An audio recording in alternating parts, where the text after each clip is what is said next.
A União das Casas Espíritas da Zona Norte apresenta O Espiritismo está no ar, um programa que anuncia, esclarece e consola.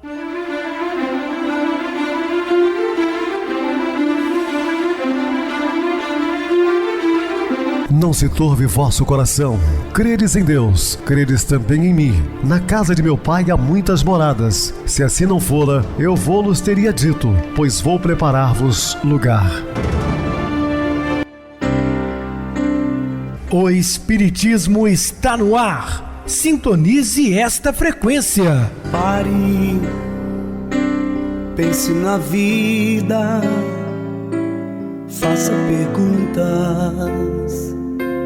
Uma ótima noite para você, muito obrigado pelo carinho, pela sintonia. Rádio Clube FM, sua voz é a nossa voz. Estamos no ar de segunda a sexta-feira desde 2014 pela emissora ou pelo www.radioclubefm.com.br, também pelo YouTube.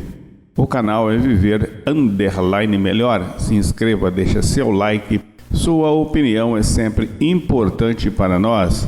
A você, jovem, até 18 anos, venha estudar conosco na Casa Espírita Maria de Nazaré, pela arte de aprender. Conheça o Evangelho à luz da doutrina espírita. Lembrando mais uma vez a todos, eu tenho vários conteúdos no YouTube. É só digitar meu nome completo, José Geraldo Pedrosa. Vocês encontrarão momentos de prece, Portal do Consolador e o programa O Espiritismo está no ar. Então não deixe de acessar o YouTube, digitar o meu nome completo, José Geraldo Pedrosa. Eu recebo carinhosamente meu querido amigo espiritista, trabalhador da Casa Espírita Maria de Nazaré, Adilson Reis. Uma boa noite, seja muito bem-vindo. Boa noite, Pedrosa, boa noite a você, ouvinte da Rádio Clube FM e ouvinte também assíduo do nosso programa O Espiritismo está no ar. Estamos juntos novamente para mais uma edição do nosso programa. Então, vamos estudar juntos. Que Jesus nos abençoe. É isso mesmo, Adilson. Vamos ao estudo e hoje falando sobre o amor ao próximo. Dúvidas, entre em contato conosco ligando para a Clube FM, que é 0 operadora 32 3211 5697. Quer falar comigo? Utilize a TIM 98801 2675. O e-mail espiritismo está no ar @hotmail.com. Interajam conosco, façam perguntas, tirem dúvidas, podem dar sugestões ao programa. Estamos à disposição dos ouvintes. Vamos agora para aquele momento muito especial que é o nosso momento de oração. Sintonize esta frequência. O Espiritismo está no ar. Momento de oração. Novo dia. Cada dia é nova oportunidade a felicitar-nos a ascensão e qual novo nascimento para a renovação de experiências abençoadas. Aproveita, pois, as horas de luz para aumentar tua iluminação interior, com aquisição de experiências e realização de trabalhos. Renova-te cada manhã com um novo sol que desponta límpido após o repouso da noite, como a atmosfera lavada pelo banho crepuscular do orvalho. Lembra teus deveres à frente das tarefas que te foram cometidas e desincumbe-te com desembaraço e amor na conquista do pão cotidiano. Observa quantos a teu lado caminham com o mesmo objetivo que o teu e dá-lhes a mão benéfica que ajuda e sustenta. Semeia durante toda a jornada os bens que se extravasam de natureza e de tua alma e reflete a luz que sobre ti recai, pura e transparente, de regiões mais altas. Estamos apresentando O Espiritismo está no ar. Bem, meus amados irmãos, estamos de volta com o assunto da noite falando sobre o amor ao próximo. A falta dele é a despreocupação com a autorreforma, estimulam o orgulho, a vaidade que ainda existe em cada ser humano. Portanto, então, a falta do amor estimula a vaidade, o orgulho, o egoísmo. E isso tem sido a principal causa dos problemas mais difíceis enfrentados pela doutrina espírita, que, na verdade, um dos objetivos é combater essa chaga que destrói a humanidade. A tarefa evangelizadora O mais eficaz antídoto contra esses males tem sido constantemente omitida, em detrimento de questiúnculas meramente formais, lembrando as tristes e célebres contendas em torno do dogmatismo religioso e que só serviram para desvirtuar o cristianismo. Sem dúvida, aqueles dogmas criados como verdadeiros ou verdades absolutas, que você não pode nem sequer contestar, desvirtuou em muitos séculos e continua ainda desvirtuando o cristianismo. O conhecimento acadêmico, também o conhecimento do Evangelho, pode significar quanto muito um indício de uma cultura por parte de quem a detém. Sim, existem muitos cultos do Evangelho, formação acadêmica, estudam os Evangelhos de Jesus. Entretanto, se o seu titular não assimilou a moral superior que dele promana, cabe lembrar a advertência de André Luiz, quando disse: há por toda parte os cultos em doutrinas e os analfabetos do espírito. É preciso muito esforço do homem para ingressar na academia do Evangelho do Cristo. Ingresso que se verifica, quase sempre, de estranha maneira, ele só, na companhia do mestre, efetuando o curso difícil, recebendo lições sem cátedras visíveis e ouvindo vastas dissertações sem palavras articuladas. É o que, na verdade, nós observamos nos dias atuais. Inúmeros pregadores, que têm uma boa eloquência, uma boa cultura acadêmica, mas que falam apenas da boca para fora. Não vivenciam, não sentem, de fato, os ensinos de transformação moral que o Cristo nos deixou. Emmanuel, por mais de uma vez, se pronunciou nesse mesmo sentido. Em 13 de maio de 1938, em mensagem dirigida a Manuel Quintão, na época vice-presidente da Federação Espírita Brasileira, o que se achava em Pedro Leopoldo em visita ao próprio Chico Xavier, disse, entre outras coisas, que a alma humana está cansada de ciências sem sabedoria e envenenado pelo pensamento moderno. O cérebro, nas suas funções culturais, precisa ser substituído pelo coração, pela educação do sentimento. O Evangelho de Jesus é o trabalho incessante pela renovação do homem interior e devem constituir a nossa causa comum. Então, o objetivo do Evangelho de Jesus é transformar o homem de dentro para fora.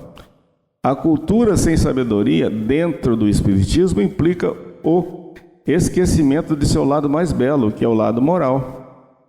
E este tem como suporte a vivência das lições do Mestre da Galileia. A humanidade cansada, trôpica, caminha para a nova era que irá estabelecer na Terra a partir dos próximos 1000 anos, o que nós já iniciamos. O Espiritismo é indiscutivelmente um amparo, a esperança, o conforto daqueles que, entrando pela porta estreita da regeneração, confiam nas promessas de Jesus.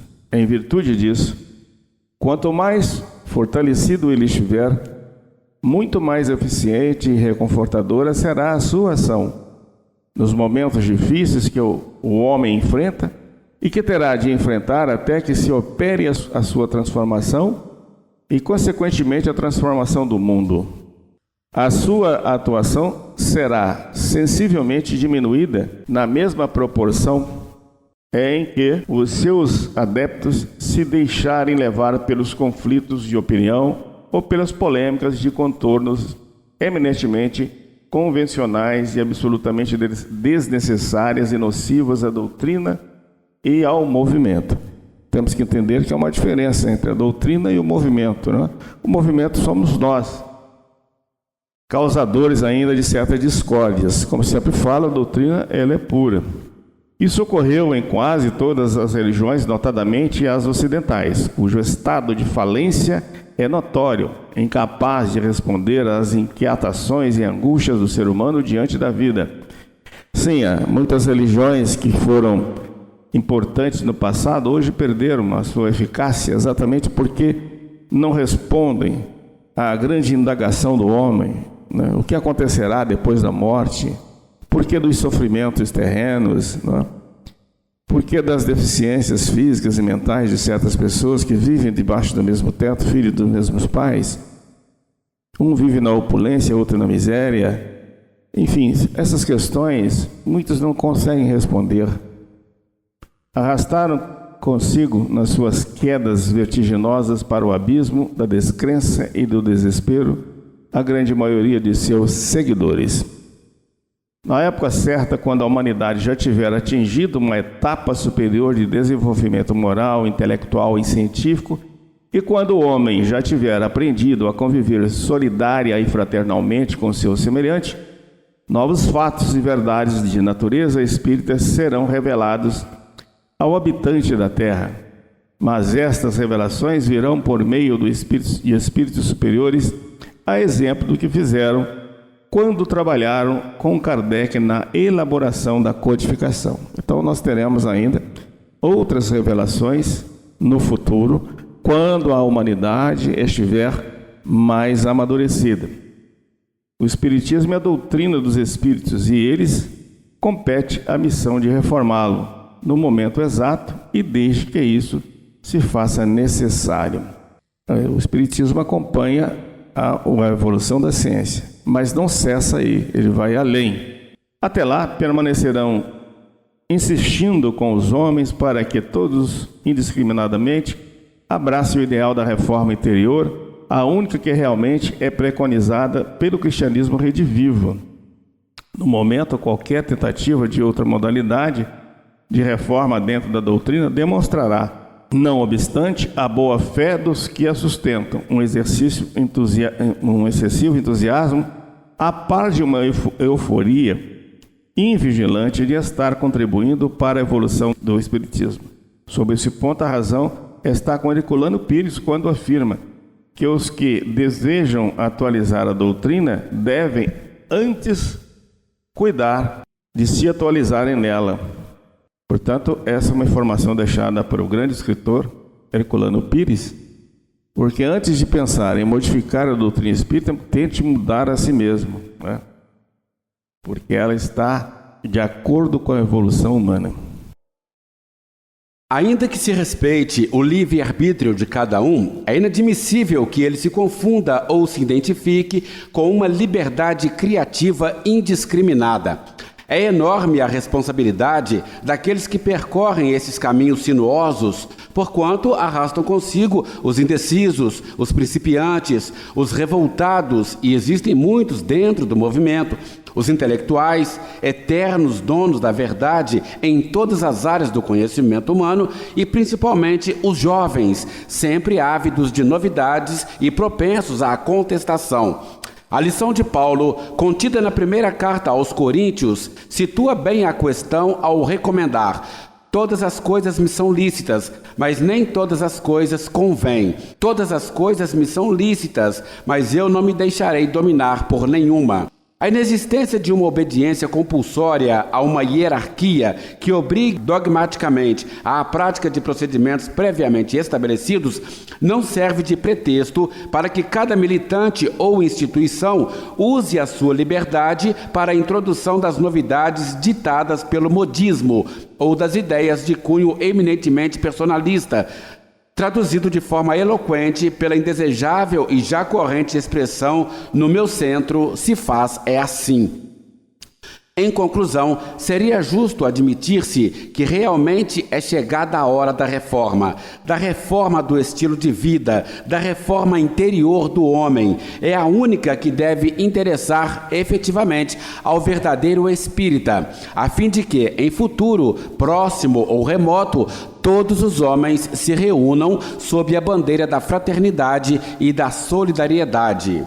Nem todo o que me diz Senhor, Senhor entrará no reino dos céus, mas aquele que faz a vontade de meu Pai que está nos céus. Mateus capítulo 7, versículo 21.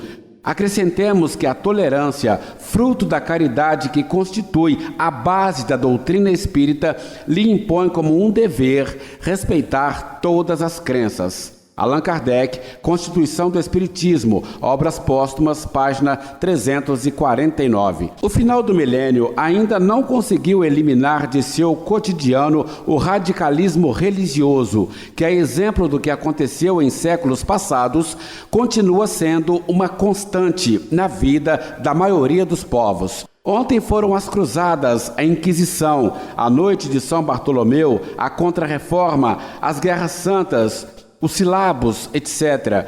Não foram apenas os católicos que cometeram desatinos e crueldades em nome da religião. Muçulmanos e protestantes também legaram à humanidade episódios sangrentos e dolorosos cometidos em defesa da fé. Alguns ficaram marcados na história, como, por exemplo, a carnificina verificada na tomada de Constantinopla por Mahomet II em 1453, ou a execução pelos seguidores da reforma de Maria Stuart, resultado de um processo que se constituiu numa das maiores farsas montadas pela justiça dos homens. O principal motivo de sua condenação foi o perigo que significava para as novas ideias religiosas que ganharam corpo na Inglaterra durante o reinado da rainha Isabel, a grande fomentadora de luta entre católicos e calvinistas. Ao ser notificada de sua sentença de morte pelo enviado da rainha, o conde de Kent, este enviou e deixou escapar a seguinte frase: vossa vida seria a morte da vossa religião, vossa morte será a vida dela. Hoje, os conflitos armados no Líbano, na Chechênia, na Bósnia-Herzegovina ou na Irlanda, sem se falar nos grupos de fanáticos religiosos, cuja violência entre seus próprios membros atinge limites incompatíveis com o grau de civilização e de cultura que deveria marcar o final deste ciclo. Hoje, os conflitos armados no Líbano, na Chechênia, na Bósnia-Herzegovina ou na Irlanda, sem se falar nos grupos de fanáticos religiosos, cuja violência entre seus próprios membros atinge limites incompatíveis com o grau de civilização e de cultura que deveria marcar o final deste ciclo. No Brasil, em que se pese ao fato de o brasileiro ser, por natureza, mais liberal, sempre padecemos de uma intolerância e de um radicalismo religioso que muitas vezes atingiram as raias da mais autêntica irracionalidade. Ultimamente, a disputa entre os profitentes de determinados credos extrapolou os recintos dos seus templos e se projetou de maneira agressiva para os meios de comunicação.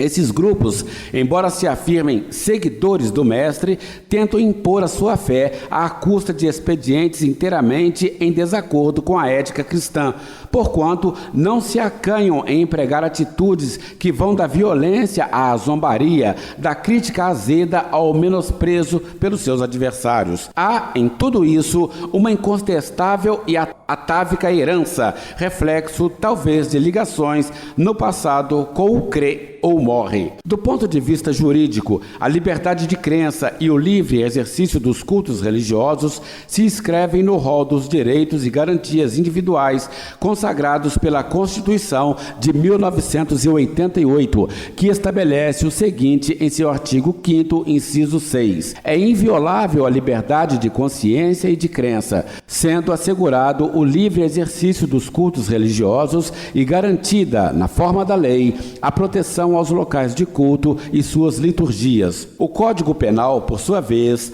define como crime o escarnecimento público de alguém por motivo de crença ou função religiosa, o impedimento ou a perturbação de cerimônia ou prática de culto religioso e o vilipêndio público de ato ou objeto de culto religioso. Artigo 208. No que diz respeito ao espiritismo, o preconceito religioso sempre falou mais alto e ainda se observa hoje no que lhe diz respeito. Uma sistemática má-vontade e uma quase total ignorância. Uma prova bastante comum dessa situação ocorre frequentemente no juízo criminal, durante os interrogatórios dos acusados da prática de algum crime. Muitos garantem, com uma risível e insincera solenidade, O Espiritismo já enfrentou situações extremamente desagradáveis e que lhe custaram incontáveis aborrecimentos, sobretudo a partir do Código Penal de 1890, cujo artigo 157 o incluiu no elenco de seus crimes. Isso propiciou uma série de ações policiais contra os espíritas, que passaram por rudes e sistemáticas perseguições. Refletiam a filosofia e a ideologia da República recém-instalada, ainda impregnada do beatismo feroz da colônia e do império, não obstante a bondade e a tolerância de Dom Pedro II. Além disso, a Igreja se sentiu desprestigiada pelo estabelecimento entre nós do casamento civil e a incriminação do espiritismo, que se apresentava como um grave perigo para sua posição de destaque no meio social. Foi um hábil e político recurso que os legisladores da República encontraram para agradar a César e a Deus. O mencionado artigo, que sob este aspecto retomava a velha e superada tradição jurídico-penal das ordenações filipinas, um misto de despotismo e de beatice, uma legislação híbrida e feroz, inspirada em falsas ideias religiosas e políticas. Não obstante, os autores do Código, não se sabe se consciente ou inconscientemente, exigiram para a configuração do crime os fins especiais de agir, para despertar sentimentos de ódio ou amor, ou para fascinar e subjugar a credulidade pública. Sem eles, correspondentes ao que na época a doutrina predominante era por nós chamava de dolo específico, o fato não era criminoso. Nem isso, contudo, foi suficiente para impedir as ações violentas e radicais de inescrupulosas autoridades, a exemplo do que se fez com Eurípides Barçanufo em Sacramento, processado apenas e tão somente por fazer o bem e por ser espírita.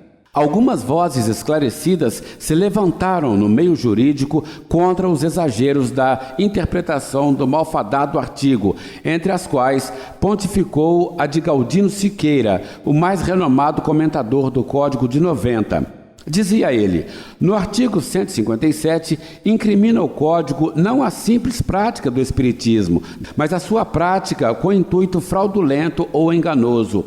É tão somente essa finalidade que autoriza a penalidade. Como doutrina ou como religião, o espiritismo é tão respeitável como qualquer outra. Disse muito bem Viveiros de Castro, Direito Penal Brasileiro, Livraria Jacinto, Editora Rio, 1932, segundo volume, página 177. Mesmo assim, os tempos não foram fáceis para os espíritas, sobretudo durante a ditadura do Estado Novo, quando a lei cedeu lugar ao arbítrio. Em 27 de outubro de 1937, a Federação Espírita Brasileira foi fechada pela polícia pelo prazo de 72 horas, sem que houvesse qualquer fundamento legal que justificasse a medida de notória e incontestável arbitrariedade.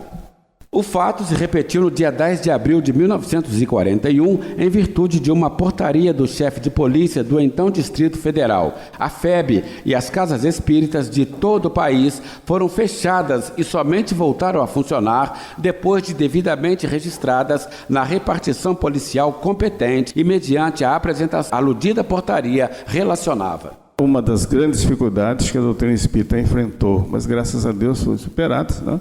E hoje estamos aí de portas abertas para todas as pessoas. Vamos agora para o intervalo musical, a seguir a nossa oração final. Falando com Deus.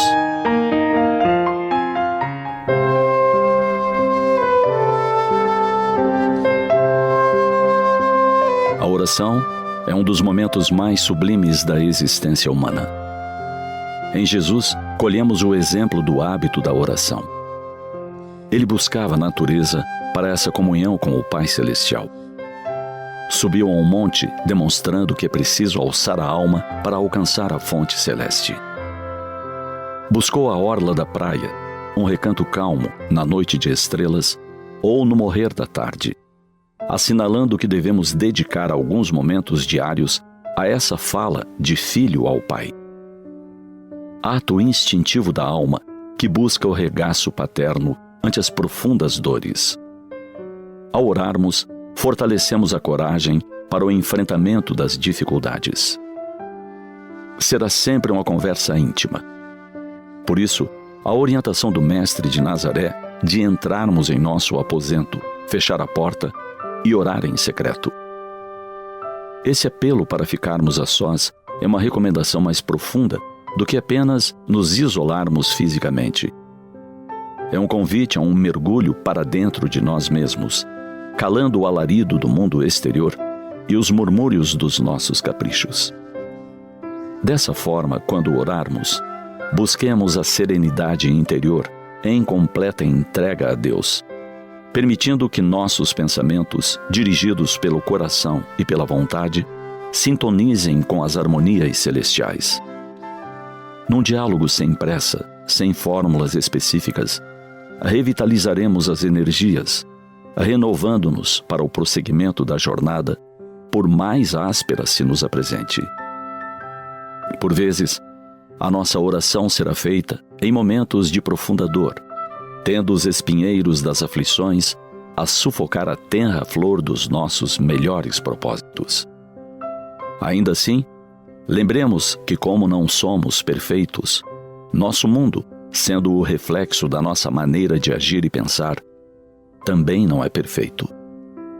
Por isso, nenhum de nós está isento da dor, que nos chega como oportunidade para o nosso regresso à senda do bem. Aceitá-la sem revolta é demonstrar confiança nos desígnios superiores, certos de que a justiça divina jamais se engana.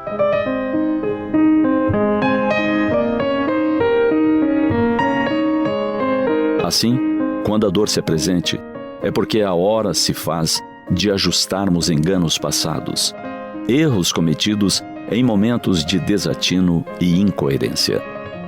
Entretanto, se a oração nos constitui uma bênção de auxílio e fortalecimento, lembremos que não basta somente orar.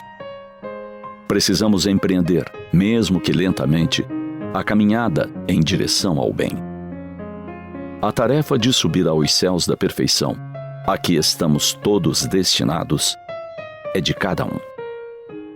Poderemos seguir a sós ou em grupos, acompanhando a marcha dos companheiros mais alertas e mais dispostos do que nós mesmos. Com certeza, teremos que nos aventurar em novas jornadas de aprendizado e caminhar pelas estradas das provações. Não raras vezes, teremos que dizer um breve adeus a nossos amores, companheiros de caminhada desde a imensidão das eras, porque a eles compete partir para o além antes de nós. Haveremos de os reencontrar mais cedo ou mais tarde. Eles apenas adiantaram o passo e completaram a sua jornada. De toda forma, sigamos decididos pela estrada do bem ao amparo de Jesus, fazendo com que nossos atos, mais do que nossas palavras, sejam uma permanente prece ao Criador.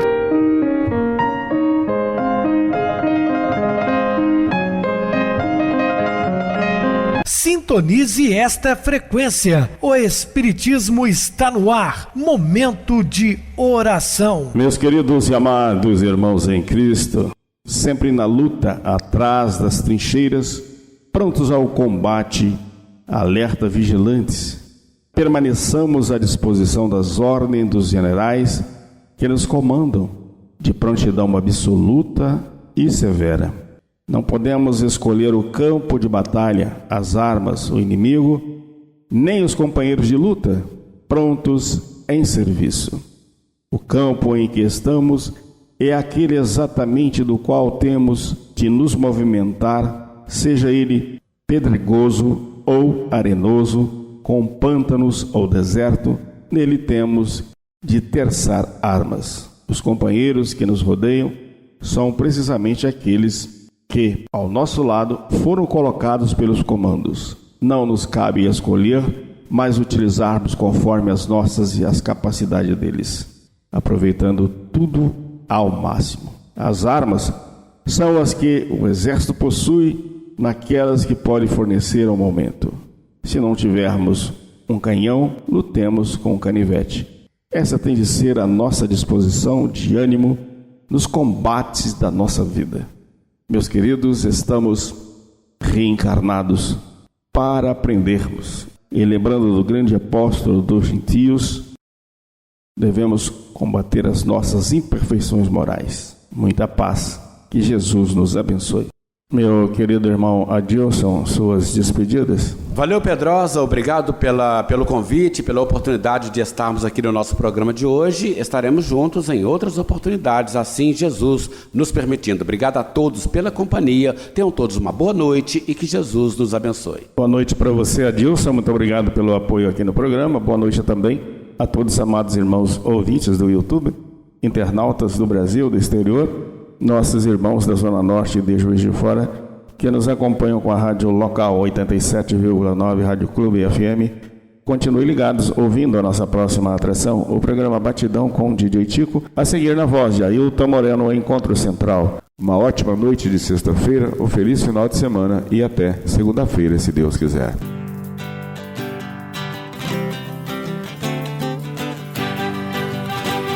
A União das Casas Espíritas da Zona Norte apresentou O Espiritismo Está no Ar, anunciando o Evangelho de Jesus, esclarecendo sua mensagem, consolando corações. Olhe pro céu e descubra imagens de luz. Se tem Jesus, o amor todo que Deus te deu. Pense no bem, no melhor em que pode fazer. Seja o que for, também vai receber. De coração, ajude o irmão, a caridade é o caminho do amor. Faça ainda que possa sofrer, pois bênçãos de Deus há de ter. Ame, perdoe e viva melhor a natureza, o céu e o mar. Veja o encanto que a vida nos dá, a chance eterna que temos para amar, para amar. Olhe pro céu e descubra imagens de luz. Sinta em Jesus o amor todo que Deus te deu.